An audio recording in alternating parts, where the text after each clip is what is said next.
Greetings and peace to you all. I am humbled and honored to be before you on my assignment for today. First, I give recognition and honor to the esteemed pastor of Fauquier Baptist Church, Reverend Dr. Woodson.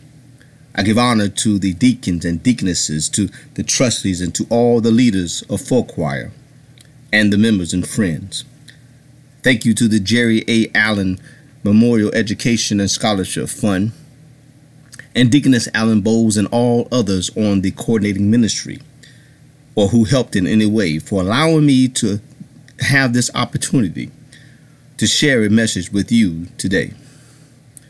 Thank you to the worship leader, Brother Devin McCrae, and all those who have participated on the service for today. And also congratulations to the class of 2020, all graduates and all students that are moving up to the next level. We recognize you. We applaud you. Stay encouraged.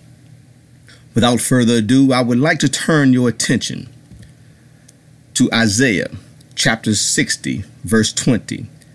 That's Isaiah chapter 60, verse 20. And I'll be reading from the King James Version of the Bible. And it reads, "The sun shall no more go down, neither shall thy moon withdraw itself. For the Lord shall be thine everlasting light, and the day of thy mourning shall be ended." The New International Version reads, "Your sun will never set again, and your moon will wane no more. The Lord will be your everlasting light, and your days of sorrow will end." In 1962, Malcolm X gave one of his most fiery speeches addressing police brutality in Los Angeles, California. Martin Luther King Jr. was arrested twice in Georgia, standing up for equality and justice for all. Jackie Robinson, the first baseball player in the major leagues, was inducted into the Hall of Fame. Ernie Davis died from leukemia 1 year after becoming the first black college football player to receive a Heisman Trophy. Also in 1962, James Meredith became the first black student to register at the University of Mississippi, after spending 9 years in the Air Force and 2 years at the historical black college and university, Jackson State University. James Meredith was denied and not allowed to matriculate twice because of his race. Riots erupted by white people that did not want a black person to attend a white university. 2 people were killed. President John F. Kennedy sent the National Guard in to stop the violence and to escort James Meredith onto the Ole Miss campus. A year later, Meredith graduated, becoming the first black graduate of the University of Mississippi. In addition to these events that took place in 1962, at the height of the Civil Rights Movement, a boy was born in Oakland, California. His name was Stanley. Stanley's father was a professional gambler and a warehouse worker. His mother was a secretary. Stanley grew up poor, living in the projects. He was raised by a single mother, living with her and his 8 brothers and sisters in a small apartment in the so-called hood of East Oakland. At the age of 11, Stanley was a hustler like his father. But his game of choice wasn't gambling. Stanley would gather up baseballs around Oakland Stadium that had been left around the stadium after baseball games. Then he would sell them in the parking lot. He would also dance for money while another person would make beat sounds with their mouth, called beatboxing. One day, the Oakland A's team owner, Charles O. Finley, saw Stanley dancing. He admired the young boy's energy and natural talent. Charles Finley hired Stanley as the team's clubhouse assistant and bat boy. Stanley was the bat boy for 7 years. Although Charles Finley was a team owner in Oakland, California, he lived in Chicago, Illinois. When Charles Finley was gone, he left Stanley with the responsibility of keeping an eye on the team, taking phone calls and doing play-by-play calls for the Oakland A's summer games in Mr. Finley's absence. A famous baseball player named Reggie Jackson had a lot of respect for Stanley, and how Stanley at the age of 13 was committed and responsible when Charles Finley wasn't around. Reggie Jackson gave Stanley the nickname Hammer because he reminded him of Hank Aaron. The nickname stuck, and Stanley Kirk Burrell would soon adopt his nickname as his stage name, MC Hammer. MC Hammer was a popular rapper and dancer in the late 80s and 90s. He was known for his high energy dancing and his custom modified baggy pants called Hammer Pants. He was a rapper, a dancer, a record producer. He was an entrepreneur, and in his life later became a preacher. He had hit songs such as You Can't Touch This and Too Legit to Quit. Stanley Kirk Burrell, now MC Hammer, came up a poor Pentecostal living in the project boy from East Oakland. Rose to a revered rich rapper with a net worth of $33 million and fell to grace, losing millions of dollars but gaining millions of faithful believers' support as a minister of Christ. Other than his famous saying, "We got to pray just to make it today," one of his quotes was, "I always believe that the sky is the beginning of the limit." MC Hammer understood the sun did not go down on his life, but the sun was always present in his life, in his bad times and his good times. From his humble beginnings to his rise to fame and fortune. When things got tough, he got tougher. He knew he was too legit to quit. So today, I would like to use the title, Stay Lit, because you're too legit to quit. I'll say that again, stay lit, because you're too legit to quit. Verse 20 says, "The Lord will be your everlasting light." Everlasting means lasting forever. Everlasting means that it is eternal. Many people use it as a hyperbole or as an exaggeration. So many describe it in relationships or in close friendships as everlasting. But the truth is, it will only last as long as things are good in the relationship or mutually cohesive with the parties involved. Truth of the matter is that nothing is forever or everlasting on this earth. All things will eventually pass away on this earth. But God is eternal. God is yesterday. God is today, tomorrow, and forevermore. God is all that was and all that is and all that will ever be. God is the everlasting. This verse also makes reference to God being light. Not just light, but everlasting light. Light in the Bible is a symbol of righteousness, holiness, divinity. Light also symbolizes knowledge, wisdom, and grace. All these characteristics are God and come from God. God is the source of all things and the source for all things. Hence, God is the light everlasting. In other words, God is lit. The word lit refers to something that is illumined or has light shining on it. The word lit is the past and the past participle of light. The word lit as a slang term nowadays usually means something good, something exciting, something worth bragging about, something that many consider awesome. You will hear people in this generation say that party was lit or wow, that was lit. When I was growing up, lit had a negative connotation to it. If someone was lit in my day, it meant that you were drunk or intoxicated. But for today's purpose of this message, I will use today's meaning of the word lit. So when I say God is lit, what I'm essentially saying is that God is awesome. God is righteous. God is divine. And because God is the source of all and God is in all, then if God stays lit, we need to stay lit. We need to stay righteous. We need to stay divine. We need to stay holy in all things and in all that we do. Stay lit because you're too legit to quit. During slavery, enslaved Africans in America were forbidden to read. There were literacy laws in place to restrict them from learning how to read. It's fitting that the Scholarship Fund has the motto Lamp of Learning, because some slaves would sneak at night and use fire or natural moonlight, studying letters and numbers, learning how to read by using their handcrafted lighting with natural illuminations of the stars and the moon reflected by the sun. To stay lit and weaponized for the knowledge and understanding. There is a rapper by the name of Bizzle, Bizzle. He is considered a gospel rapper. He has a song I came across a couple of months ago called Lit Lit.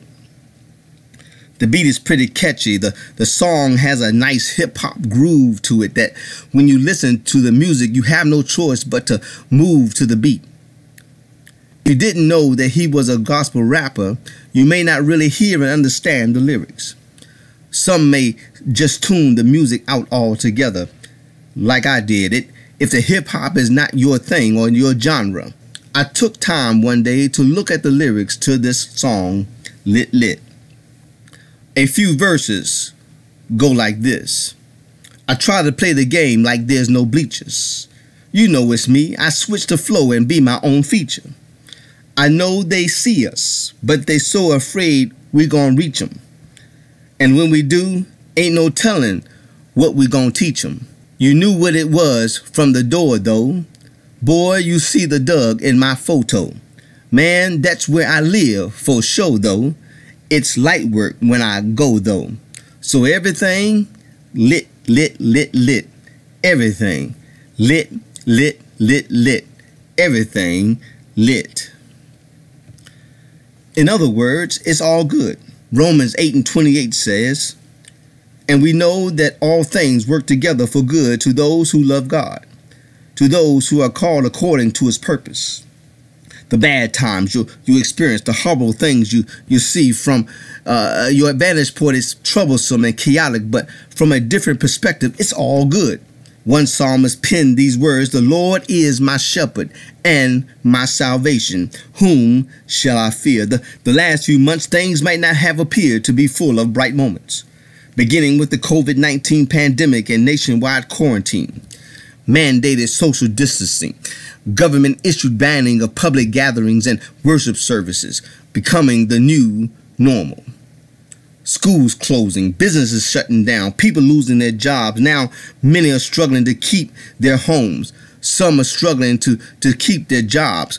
Some are struggling to keep their sanity. We are currently in a state of chaos. It's more apparent now that we don't live in the United States, but rather we live in a divided state. The first line of the United States Constitution states, we the people. Today it's we are Black Lives Matter. We are all Black Lives Matter. We are White Lives Matter. We are Blue Lives Matter. We are all lives matter. We are in a world of drastic change, but still not making any real progress. There's a lot of people screaming and shouting and talking loud. Yes, voices are being heard, but are people really listening? Young people, we need you to do better than what we have done. But in order to do better, you need to know better. Gain more understanding and more knowledge so you can be wise to what is going on around you and what has been going on for centuries. Don't make matters worse by feeding in to emotion and reacting off of emotion. You need to strategize, you need to organize, you need to weaponize, but your weaponization is using knowledge. Operate in wisdom and understanding, not out of emotional enraged ignorance and politically correct chaotic pontification. We need strong-willed, strong-minded, faithful and determined, persistent and consistent, spiritually grounded, God-centered warriors.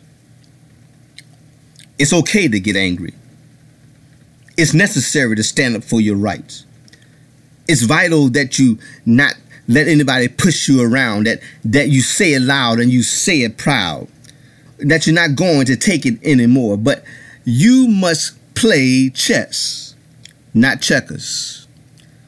You need to have a plan. You need to have a strategy. You need to be able to see the big picture beyond the trees in the forest. But knocking down trees doesn't solve the problem. Tearing down statues and images doesn't tear down evil deeds or actions such as racism like we see today. Removing negative racial discriminating images only removes racism psychologically. Once the images are gone, the races and the racism still exist and the psychological damage is still done. Changing images can't and won't change the heart of people. Only God can. The God of righteousness, the God of peace, the God of holiness, the God of light. Stay lit. Because you're too legit to quit. I'll say it again, stay lit. Because you're too legit to quit. I'll leave you with these 2 points. Stay lit to see who you are. You are wonderfully made. That's a reason to be lit. Psalm 139 and the 14th verse says, I will praise thee, for I am fearfully or awesomely and wonderfully made. Marvelous are thy works, and that my soul knoweth right well.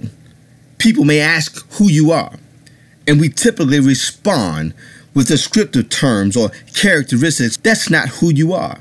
Who are you? Some may say I am a boy or a girl, a male or a female, a man or a woman, or may not identify as a particular gender, but that's not who you are. They only describe you. Who are you? That question is sometimes replied with a name or a title, but that's not who you are. They only give you a label or an identity. Who are you? That question sometimes receives a response such as, I am a black man or a black woman. I am an American. I am a black American or an African of the diaspora, or I am whatever culture, nationality, or ethnic group you may identify to be. But that's not who you are. Who are you? You are spirit. You are spirit having a human experience in a physical body. You are of God, and God is spirit. God is spirit, non-material, and breathed his spirit into us.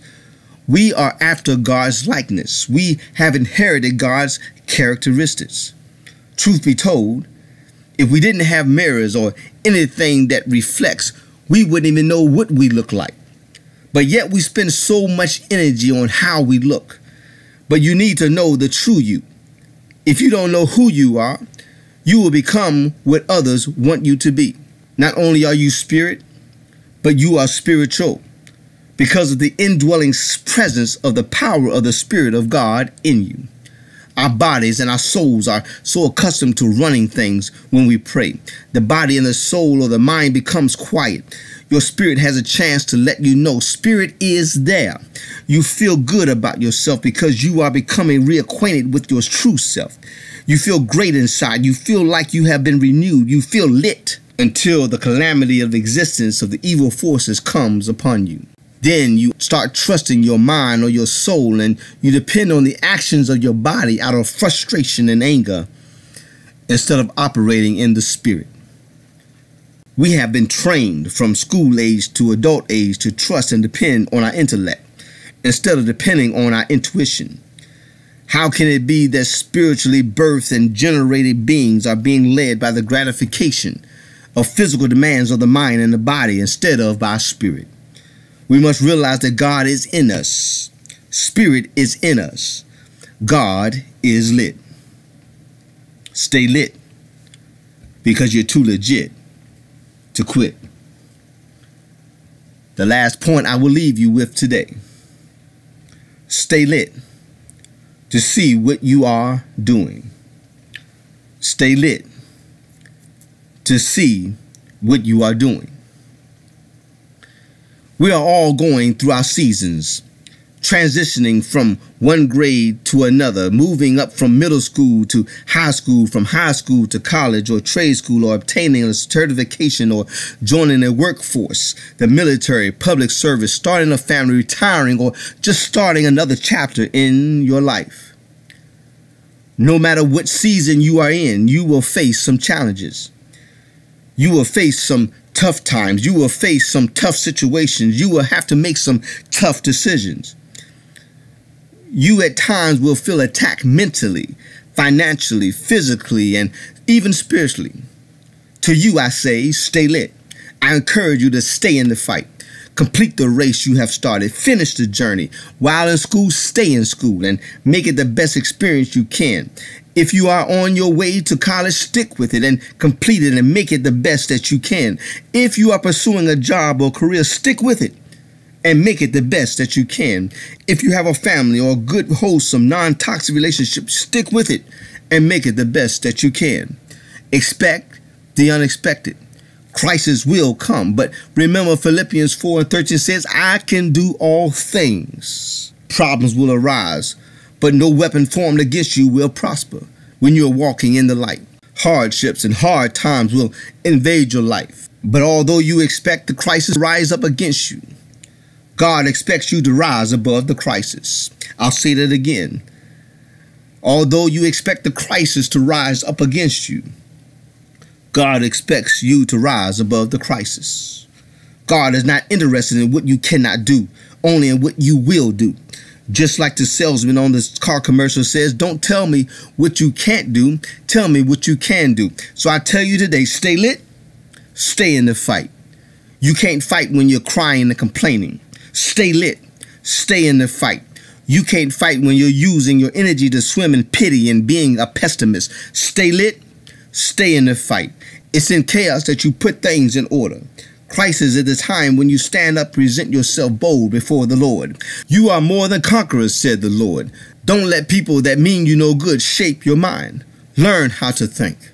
Don't let entertainers and celebrities amuse you and subsequently confuse you about who you are, and what you are capable of doing.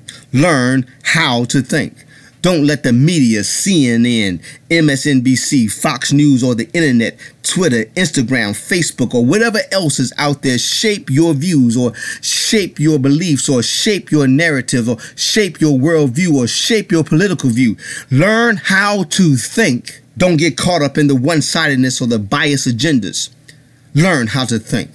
Don't get caught up in the matrix. Learn how to think. Stay lit because you're too legit to quit. What is your plan? What is your goal? What is your purpose? I charge you to take the time to examine yourselves and find out your purpose. Stay lit because you're too legit to quit.